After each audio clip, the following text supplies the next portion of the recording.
am Dave King, the editor and associate publisher of The Collaborative, and today I'm joined by Micah Khan, director, who is, we think, scheduled to have his new short film, Safe House, screened on the El Rey Network this weekend. This Sunday, yeah. 7:30. If you guys are around, feel free to come on by and watch a movie that might play on the air. We were just having a rowdy conversation about how we can't find hats that fit our heads. Yeah.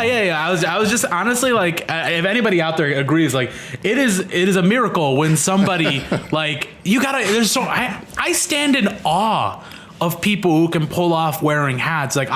It's rare that I find a hat that fits my head as well as this one. Like, oh my God, I try on different hats, like fitteds and like whatever, man. I try so hard. And then you see people like Jason Momoa wear that goddamn like top hat and he looks perfect in it. And I'm like, why can't I wear a top hat and look amazing in it? Except I just try a top hat and I look like a fat Willy Wonka. And then like who else? Like, you know, like anytime I see the Kentucky Derby pictures, yeah. I'm like, how? Like all of them pull it off. Like I don't know how. Like it must be something in the air. Imagine how much it would cost to get that one of those hats fitted to your head. I mean, you know. Oh right. It would be even. Yeah. You'd have to get really rich. If you're gonna get a custom fitted to your head, that's a whole different story, I guess. I think that's going too far. It's like I think like the right way with a hat is that you just have to pick it up, put it on your head. If it fits, great, that's the hat. If not, throw it away. Like, oh, absolutely. Like, I feel like that's. I mean, so that's why I throw away every hat. Right. I feel like that's how Jason Momoa does. He's like, does this have magical properties? It does. I'm gonna keep it. I'm a big Jason Momoa fan. Not his acting career, just him. Yeah, I mean, I can see it. I can see that. It's a problem. It's a problem in the Khan household. So it's interesting. We posted the article the other day.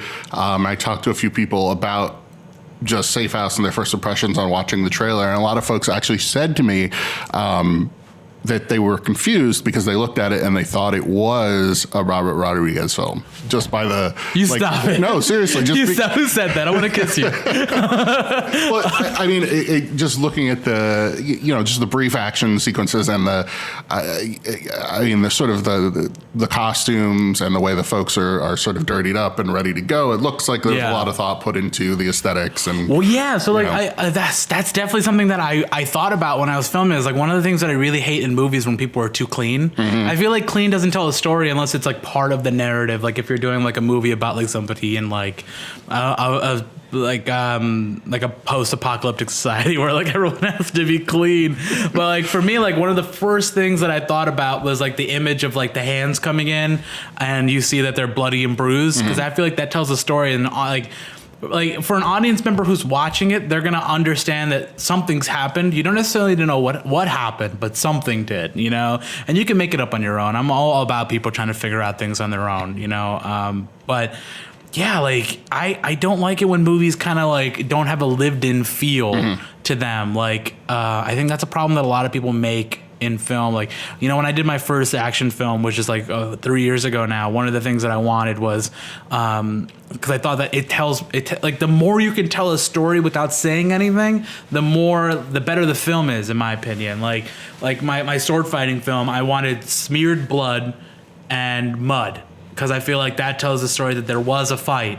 And then the other character has his face makeup but we ruined it with sweat. Right? So like it's like he's been there. Like it's like little subtle things that the audience might not pick up on, but subconsciously, I think that audiences are really smart. I think that I don't think that a lot of people give audiences enough credit, because I think that the human brain like is way smarter than we give it credit for. Even like if you talk to like your cousin from Kentucky, they're still smart people. You just got to let them be smart when they're watching movies. And part of that is giving them information that they put together themselves. And ultimately, like, you know, people don't get that information, that's on them. But like most people do. Like most people get, like when they watch The Summit, they're like, something's happened between these two people.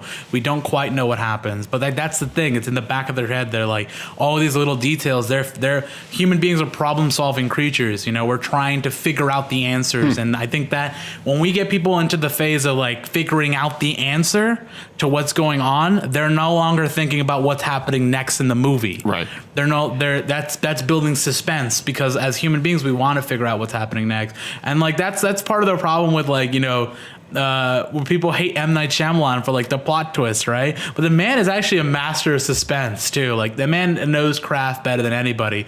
But like the movies that people don't like were the ones where he allowed people to think ahead. Mm-hmm. You know, like movies like The Sixth Sense, there was no thinking ahead in that movie. Unbreakable, there was nobody knew where that movie was going, right. You know? Right. Like, because people were in the moment, they're trying to figure out what's happening with the characters. And that's genius directing and writing. And like early Shyamalan movies, man, like, oh my God. I remember just watching Unbreakable when I was younger, and I loved that movie too. My God, Bruce Willis. I was in college when that came out, and you know, Sixth Sense had been such a phenomenon. It was my first freshman year, and we all got together and went. Like, you know, my new dorm folks and my girlfriend, and we go, and everyone was like, that was the worst thing ever. What? It was so cheesy. But I remember it sort of staying with me, and people were like, oh, you know, that was just a fluke. And obviously, you know, his career's gone up and down, and people think various things about him. But I do think that was actually more of a consistent film than you would than maybe even Sixth Sense was. Right. But, and you know, it's movies like The Village and The Happening that gave people too much time to think about what's going to happen, that they're like, oh, I know the twist is like, I mean, who hasn't had a bad movie? Like, you know, I feel like a lot of directors like Spielberg get a pass when they make a bad movie, and because like even Spielberg's worst movie will still get nominated for an Oscar. It's ridiculous.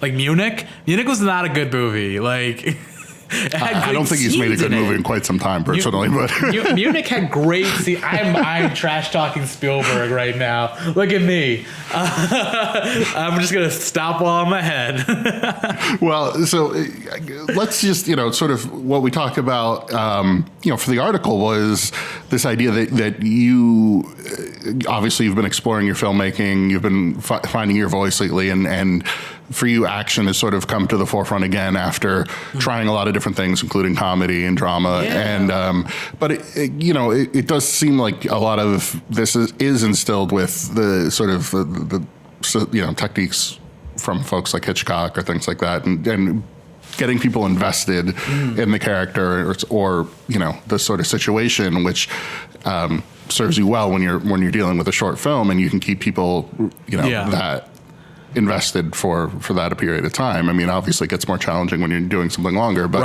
but I mean, that's sort of like the perfect snippet there where you get folks trying to figure it out from the beginning, and it plays out before they've ever, you know, even figured it out. Right. Yeah. I mean, short films are definitely the best way to like own your craft as a filmmaker, to be able to tell a story from beginning, middle, and end.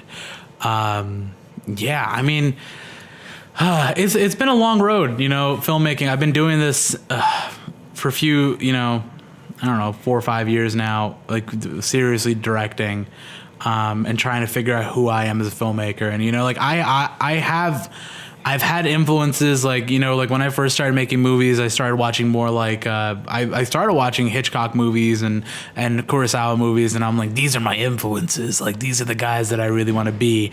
And then like, I really got like this like past year, maybe 2 years, like I've been like, man, like I love these guys. I love the old school directors. Like I've grown to appreciate them more, but like they're not my influences. Like if I'm being for real, it's like James Cameron is my biggest influence. Like Ridley Scott is my biggest influence. Like anything that John McTiernan has done, like Robert Rodriguez. Like I watched so many action movies growing up, but it's like it's untrue to say that like and now and later in life, like I can sit down and watch a Kurosawa movie. Like I was young, I was pretty young when I first saw Seven Samurai, but like it didn't, like I loved it. It made me obsessed with samurai culture.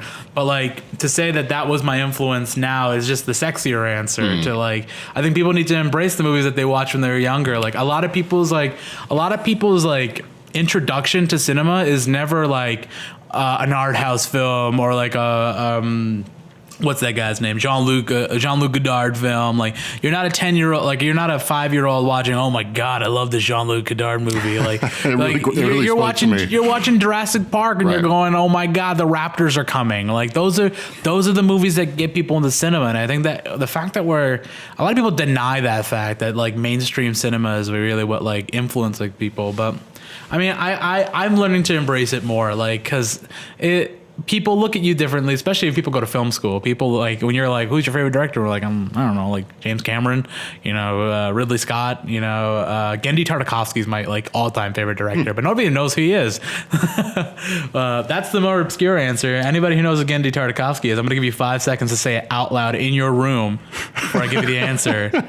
He directed Powerpuff Girls, Dexter's Laboratory, and my favorite show of all time, here's a plug, Samurai Jack. I love Samurai Jack. Look, I got even a tattoo on my arm. That's how much I love Samurai Jack. I've got his family sigil right here. Any Samurai Jack fans here, add me on Facebook. We're going to be friends.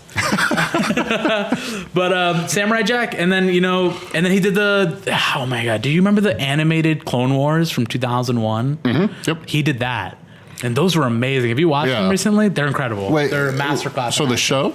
The show. Yeah. Like the mini series that was like 12-minute episodes. Like the show is incredible. Like I have the DVDs. Like if you ever want to borrow them, dude, I'll sit down and watch it with you. They're literally incredible. Like they're like, what?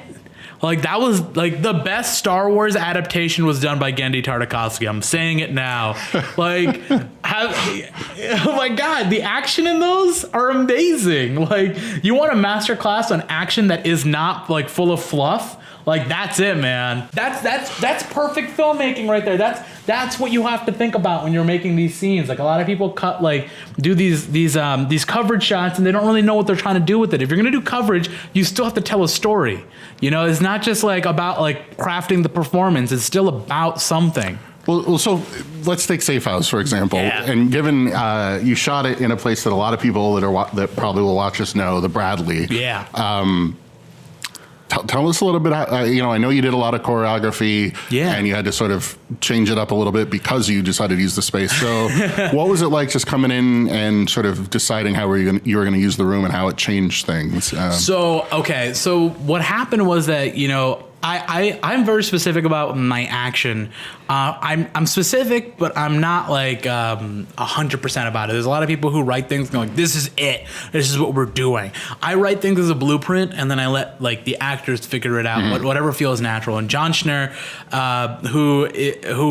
who's a stunt, I give him a stunt coordinator credit because he deserves it, is a champion in this film. John Schner, if you guys haven't worked with him in this area, or if people are listening from like LA or New York, you should cast him in everything you do because he's amazing and he can do it. He's the next Tom Cruise. Oh, I just went that big.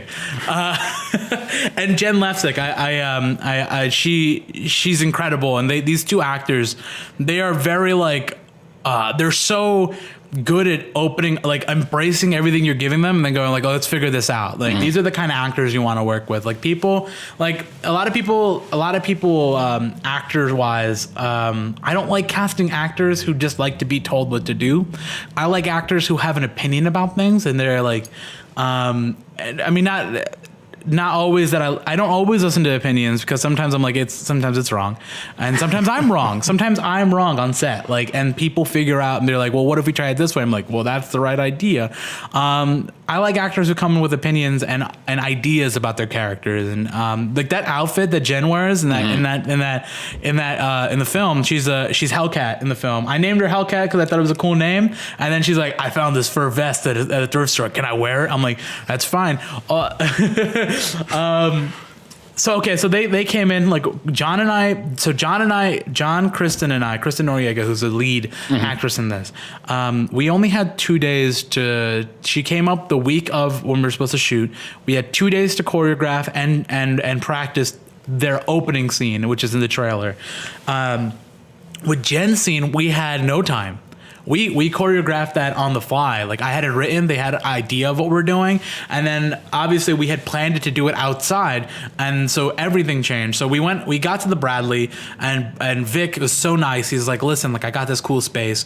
Like, can you check this out upstairs? I'm like, all right, well, this is way better than adding any kind of production value to a movie because this place is literally already looks like it's lived in. It could be like these people are hiding out here. Yeah. Like there's so many little things that I like my mind wandered. It's the first thing we had to do is we had to go through the room and remove nails, anything that could hurt our actors, because safety is important, guys. Like this is not a joke. Like we had stunt work is brutal, and people can get hurt. Like, and especially because we had people falling. So one of the first thing we did was we laid that tarp out like on the ground. Like this is, did you see that little like white tarp we like the painter's cloth we had laid out? I guess not. In the bottom. Good. That's fine. There's two reasons for that. One is because it allows us to bounce light up. So we were able to like, use that as a bounce. So we never had to like carry a bounce in. And two, we hid mats under there. So like when people are falling, they're not falling on the ground. We add the sounds of the ground later. So we like went back and recorded like the people hitting the ground, blah, blah, blah. So like that's one of the most important things. Under that white sheet is our mats, so people aren't hurting themselves when they're falling, and that's why like Schnur, when he does that roll, like we have a mat there, like he's not just rolling into wood, right? And that's important. Like you guys have to remember, like it's stunt work. If you guys in the area are doing action films, like you got to take it seriously. Like if people will get hurt if you don't, especially. So you actually did sort of talk about this with WMHT, right? Yeah, a little bit. Yeah, we did for the summit. We did. Okay. Yeah, we never not for Safe House though. Gotcha. Yeah. Cool. Yeah. I mean, I know you've gotten some attention for your work with stunt work and have things to say about it, which I think is sort of unique for the area. Given, I mean, I'm doing well. I know it matters to you. Yeah, like I love action movies. Like I think action movies are one, they're entertainment, and two, they can be much more. Like there's so much potential with action movies. There's so much learning potential. There's like, because you can do almost anything you want in the guise of entertainment as long as it's entertaining. And a lot of people don't make them entertaining. And a lot of people make action movies where people are just looking angrily at each other, and then they start fighting in the middle of a field or in a warehouse or an abandoned location. And then like, what's the point? Like, put something behind it, craft a story behind it. Like, and that comes with like introducing elements, like I said, with like like little subtle storytelling things, like the bruised hands, the bruised face, like why are they dirty? Why are they doing this? Why do they look like that? There's little things that, I mean, damn, where was I going with this? So I take action movies seriously. I mean, like we went to Blackbird Film Festival and they loved our action film. They gave us a best action award. Their Cinemax's Urban Action Showcase, we were a finalist in all their Angels of Action competition and their no budget competition, because we made this film for like no money. Mm-hmm. We just took our time with it. Like it was a week. Well, we really spent that week figuring out everything. Like I think that's a problem with a lot of filmmakers today, is that we especially independent filmmakers, we want to rush, right? We want to get things done as fast as possible, and that's fine if you're putting out comedy sketches. Comedy sketches you can film in like a day and be fine. I did comedy sketches. I get it, guys. But like if you're gonna do something bigger, you're gonna do something different, you guys have to plan it. And like, what's the point of putting your whole livelihood on the line? Like if you're going to do an Indiegogo campaign for your movie, and it's going to be the same movie that everyone else has seen, a dramatic comedy about a breakup, about like, I can't tell you how many comedies I've seen about suicide. What? Come on, guys. We can do better than this. Really dig deep in yourselves and figure out what movie do you want to see? Do you really want to see another John Hughes style movie, or do you want to see a movie that you want to make? Like it's hard. I'm telling everybody right now, it's hard to really dig deep and figure out who you are as a filmmaker. Filmmaking is an honest art. Any kind of art, you're revealing who you are, and it's vulnerable, right? And it's easy to hide behind like trying to be other directors. Like it's easy. I did it. I tried to be Edgar Wright. I tried to be Kevin Smith. I tried to be so many other directors until I figured out who I was and what I wanted to contribute. It's okay to have influences. It's okay to take shots that you admire from other filmmakers, but it's also important to understand what makes those shots you. That's something Quentin Tarantino is really good at. Quentin Tarantino, he takes his shots from other movies, but what he understands is how to use those shots. All those shots are used in the story correctly. They're all to tell the story rather than to be like, this is a reference. Right. Damn, I don't know where that came from, but deep inside my subconscious, it's festering. Back to Bradley though. How many days did you have to film? 2. So it was. I mean, I imagine this was, even though you were. So Vic is an amazing person, and he really let us film. But the condition was that the first day we had to be out by 4, the second day we had to be out by 2, because it was Super Bowl weekend. Right. And So No big deal. in the second fight scene, there's actually people like cheering, like because the Super Bowl was about to start, and we were just hitting like 2:00, and we're like, oh no, like we're finishing up this action sequence, and like a lot. So yeah, we had the first day we just spent the whole day. Just doing the setups and the ending. So we filmed, not the ending, but we filmed everything that would lead up to the fights. So, and the second day we filmed all the fights. So like, we really had to figure out, I really should have just done it the first day, actually, now that I think about it. I don't know why I did that. These are things in retrospect, you think about, you're like, oh my God, like I'm dumb.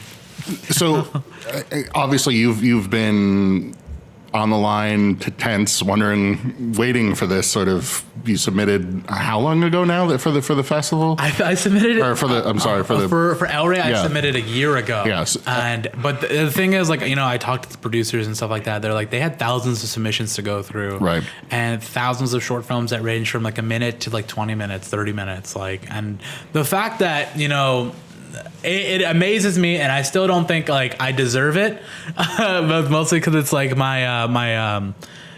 I've seen some of the films that are playing on El Rey, and they're amazing. Like, okay, so for example, like Greg Bishop is a filmmaker that's on the showcase with me Sunday.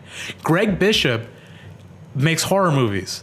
I watched one of his horror movies in high school, and I was absolutely crazy about it. It was called Dance of the Dead. Do you guys remember that film?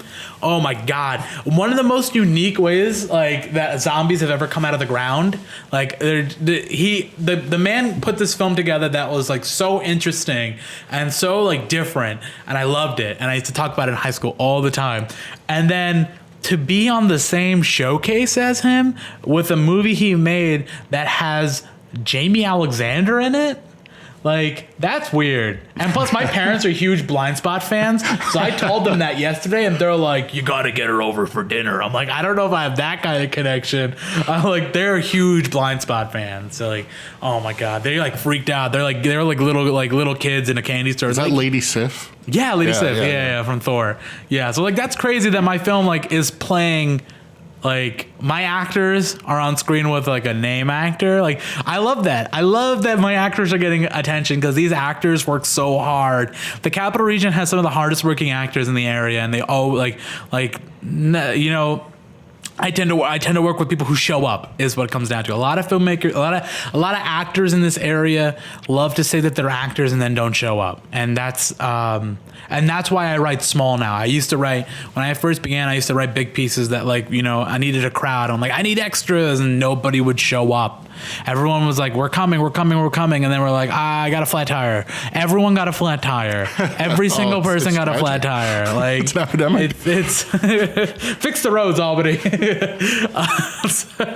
But like, that's what it comes down to. Like, like a lot of people still message me like, hey, do you have any roles? I'm like, yeah, but you don't show up. So why would I cast you in something, Well, we talked a bit about using these folks that are reliable and that you get to know, but what do you recommend? I know you're involved in some different film organizations. What do you recommend for people who want to get involved and get in contact with? Oh, okay. So, filmmakers,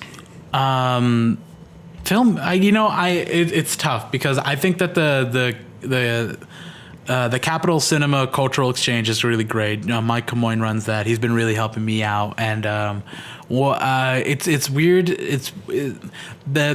I've been very hesitant about going to that lab because I wasn't sure what it's about really, and then I went and I realized that what I needed was a way to learn how to get out of my own head, and I got that there because their mentors are so helpful there. Other than that, I don't really know any organizations in this area that are like actually good. Like Mike Khan goes out of his way. But you generally run with a number of other other filmmakers. I work with a group. I have a. Oh man, I hate to use the word clique, but it's true, man. Like when you start to work with people, like you quickly eliminate the people who don't show up and who are only there to ride your coattails, right?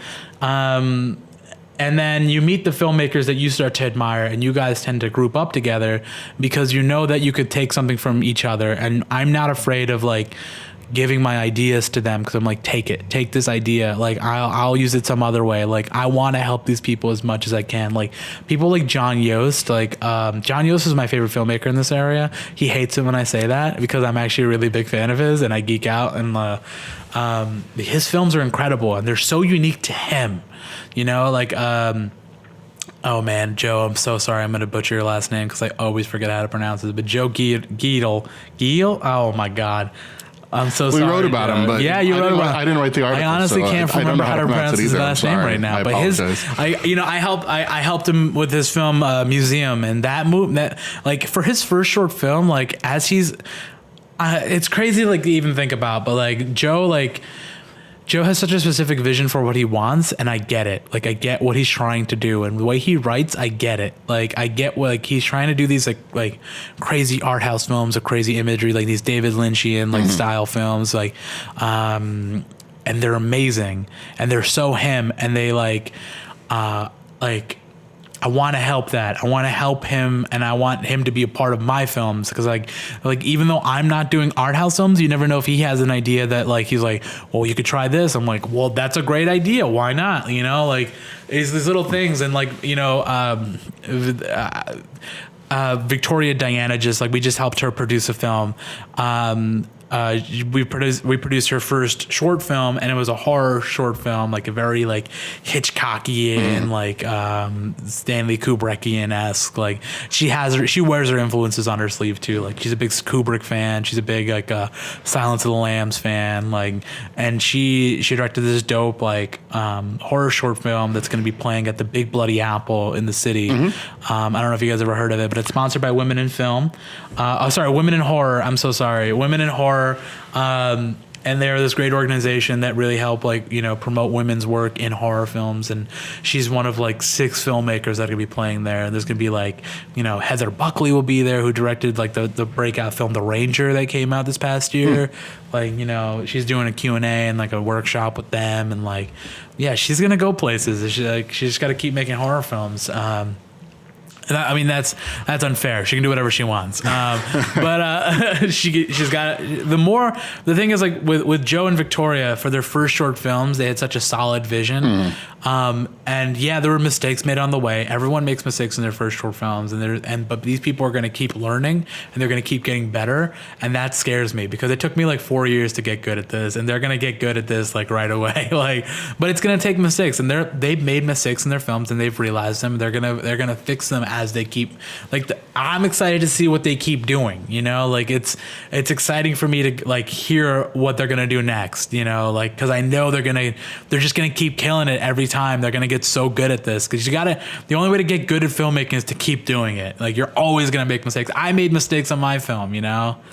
Yeah, I mean, it strikes me how much time you've been working with film, whether it's just YouTube, like we talk about as sort of as a younger kid putting up whatever, but it also seems to me like it's you know, obviously there are people on YouTube who make crap videos to make a lot of money showing off kids' toys or opening things or whatever. Oh my God. But what am I doing? It has to be more inviting for film, you know, for people to have this venue to post their stuff in some ways. And not having grown up with it, or, you know, myself, it's sort of like I'm almost jealous of the idea that, you know, there is this better output rather than. Yeah, you know, I mean, it's super liberating to make movies and just put them online, you know, but like there are things that don't work online too. Like horror movies do really well online. They do really well on YouTube because people are always looking up new horror films.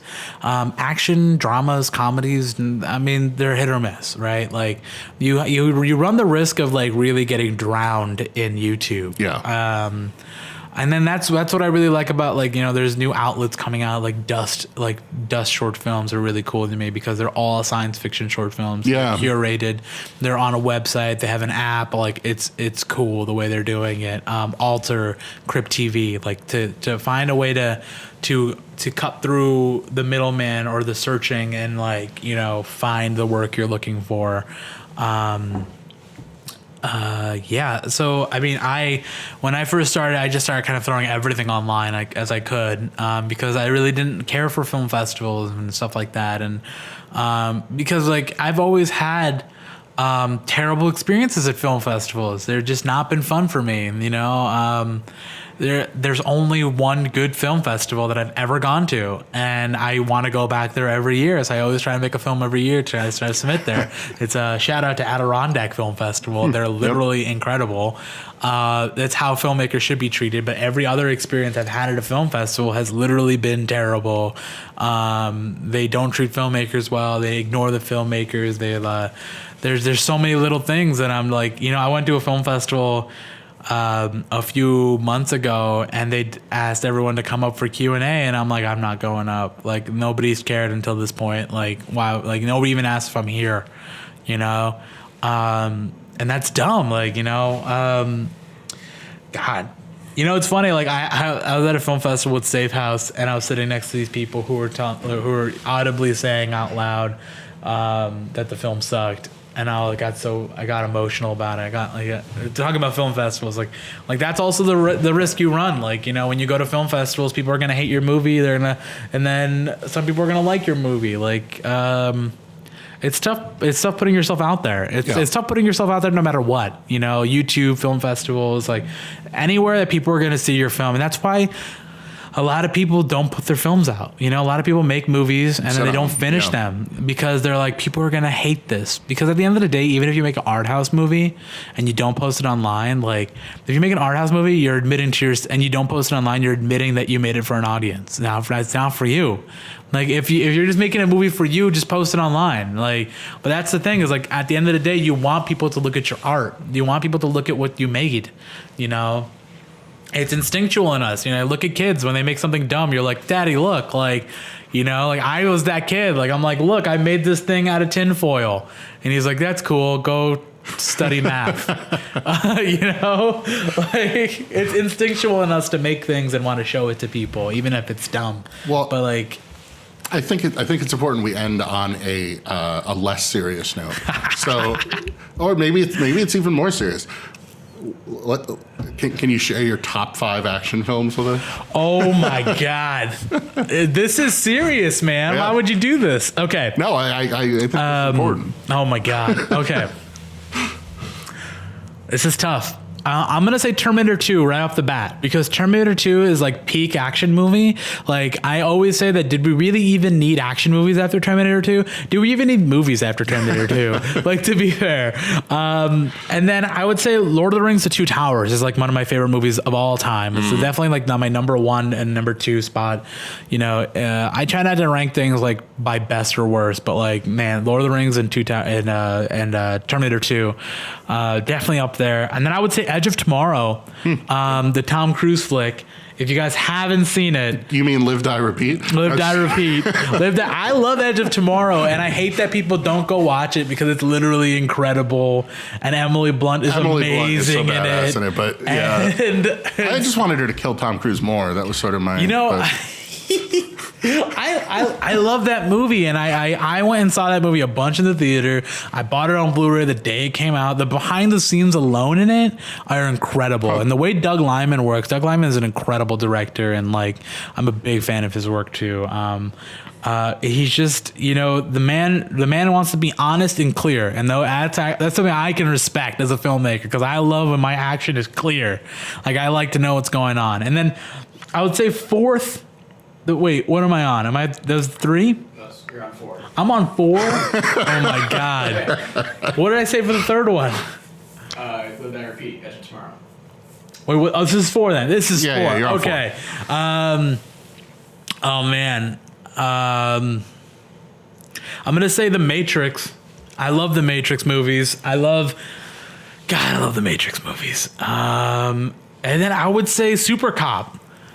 Jackie Chan. Yeah. And then I would say after that, if I have to give a 6, it'd be Mission Impossible Rogue Nation. Hey, you can do 10, man. I'll do 10. Is it? Oh, I'll do 10. Rogue Nation? Rogue Nation, I think, is incredible as a movie. I think it's one of the best action movies, if not one of the best Mission Impossible movies ever made, period. Like, it's so good. And I get it. Mission Impossible doesn't need me talking for them, but man, that movie is so good. Oh man, 7. What would 7 be? 7 would be. Oh my God, I wish my girlfriend would be here. She'd be like, you talk about this movie all the time. Why don't you just say that? Like, it's weird when you ask for a top 10, you're like, my mind's gone blank. Oh God, Well, I'll just say most of mine are all Van Damme movies, and probably start with Cyborg. I love Van Damme. Universal Soldier, man. Come on. Universal Soldier, oh my God. yeah, that was big when I was a kid. Kickboxer. There we go. I own like so many copies of Kickboxer. It's insane. If your enemy refuses to be humbled, destroy them. Here's a question: does RoboCop count as an action movie? Or oh hell yeah, 100%. I think anything can count as an action movie as long as their characters are doing more rather than saying more. I would say most of Verhoeven stuff like that. Yeah, Verhoeven, Starship Troopers. Starship oh my Troopers. God, I can't even tell you how many times I've seen Starship Troopers. So that's like 9 now, right? We're at 9, something like that. Oh my God, I'm just gonna add those to my list because like my list changes all the time, but like the 2 constants are Terminator 2 and Lord of the Rings. So like, geez, any other Tom Cruise movies, Micah? Think. I love Tom Cruise. I think he's one of the best performers of all time. God, I'm trying to, like, I have so many action movies running through my head right now. And I love action movies, you know, like I love like old Kung Fu movies. Like Come Drink With Me is one of my favorite movies. Anything with Jackie Chan in it, Bruce Lee, Enter the Dragon. What am I even thinking? I have a Bruce Lee necklace on.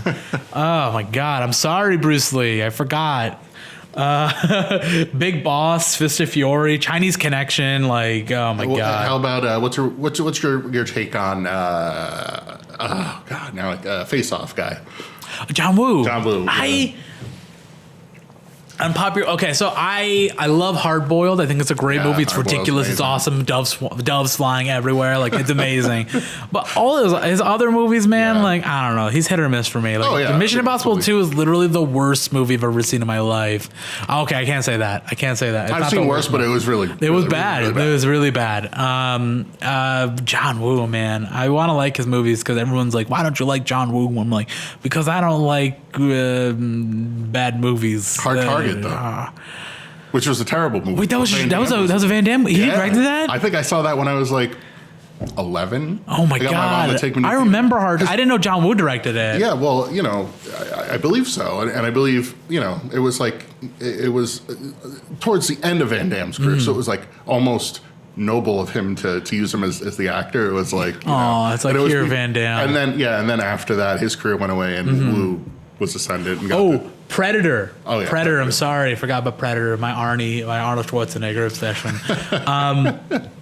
Jean-Claude Van Damme is a whole different tangent. I'm sorry if I'm taking too much time, but like he had that movie come out, JCVD, that was actually pretty good, and he directed that. And I want a Jean-Claude Van Damme comeback. I really do. And like I think Sense8 tried to like bring him back as a cultural icon, like the Jean-Claude Van Damme, like the car, and that was really cool. And then he's in the Tostitos commercials now. I love those. Nobody gets those Tostitos commercials unless you've watched Van Damme movies. And I love Van Damme, so whenever I see him, I laugh so hard. And then my girlfriend's like, "Why are you laughing?" I'm like, "Cause it's Jean-Claude Van Damme." I can do a full split because of how much I love Jean-Claude Van Damme. I'll do it right now if you guys want me to. I'll do a full split. I'll go kickboxer for you. You don't believe me? I'll do it. Well, maybe you should save that for Sunday. Come Sunday, and I will do a full split in honor of Jean-Claude Van Damme. Should we invite everyone? Are you? Come. I don't care. Do you think think there's enough room at this point? No, but come have a beer. Come hang out. I don't care. I don't really like. If you guys want to come hang out, come hang out. But if you guys want to fund my next film, feel free to do that too. Yeah, and so and finally, you are working on a new project. I am doing another project. I'm doing a giant robot western. I say giant robot because not a lot of people know what a mech is. Yeah. So I just call it a giant mech. Like it's a mech western. Think of it as Unforgiven with giant robots. But not Wild Wild West. Not Wild Wild West, please. No. It's it's tough to compare it to anything because unless you're an anime fan, a lot of live action movies don't even have anything that have giant robots in it other than Iron Giant. But like, I mean, we're gonna do this film like very practically. We're gonna do it with people in robot suits, and we're trying to update them with newer visual effects. So what we're gonna do is put people in like these giant robot costumes. We're gonna build big sets for them to walk through, and then we have the same VFX team that's working on the Avengers that are and Spider-Man that are working on it. So anything that looks kind of corny will kind of fix and post. I'm hoping it doesn't look corny because I'm hoping that the drama in it is real. Like if the drama is real, I don't care if it looks like it's people in robot suits. Like as long as it looks good to an extent, because I really want to do something in the old Godzilla style, like Ultraman style. Because I feel like we gave up on that a little too quickly. Because it's like, of course, it looks a little corny, but like, I like it. I like giant robots, so I want to do something like that. Like the closest thing I can think of to this film is an anime called Big O. I don't know if everyone, like, I used to watch it when I was younger. I used to love it. But if you guys know what Big O is, you can look it up. It's on. I think the first episode's on YouTube, and it's on Verve and Crunchyroll. If you guys are anime fans. Do you expect this to be a full film or? No, it's going to be a short film. Okay. So it's going to be like about a 15, 20-minute short film. And obviously, I would love to do a giant mech film in the future, feature version of it. And I'm definitely working on one right now. I'm working on a giant mech movie. But for now, I'd really like to do a short film and, show people what I can do with a budget, because I've never worked with a budget before. And now I have a few people who are helping me out funding this project, and we do need more money, but like they are being very nice about it. And, a friend of mine is paying for the post work and stuff like that. But I think we have something that's going to be really incredible, and we have an outlet, I can't say where yet, that was interested in the film, about it playing there. It's a really big stage, and we have a bunch of connections there, and we reached out to them about the project, and they said, hey, when you're done with it, send it directly to us, and if we like it, we'll play it. We're trying to get a name actor attached. Can't say who yet. I have two in mind. One, if either of them say yes, great. If they both say yes, I'm kind of screwed. But yeah, I mean, it's going to be great. It's going to be really fun. It's going to be a Western. Think of, again, it's a Clint Eastwood movie with giant robots is what I really am pitching it as. And if you're interested in working with us on it, let us know. Cool. And so where should people go to contact you and watch your work? Oh my gosh. So YouTube, you can look up Golden Horde Films. You can look up my name, Micah Khan. You can find me on Instagram at Micah_Khan, MICAHKHAN. I can't stress that enough. How many people have misspelled my name this week is insane. It's been bad. I'll show you one up when we get off the air. No, not you. No, not you. Oh my gosh. I would never be that casual about it. Like you spelled my name wrong. You can find me on Facebook. You can email me at mongolianhordefilms@gmail.com. You can come hang out with me on Sunday and be like, here's a check for $20,000 to make your film. I don't know, whatever you guys want to do, feel free. Well, thanks for coming in, and I appreciate it. was good to have you. Thank you.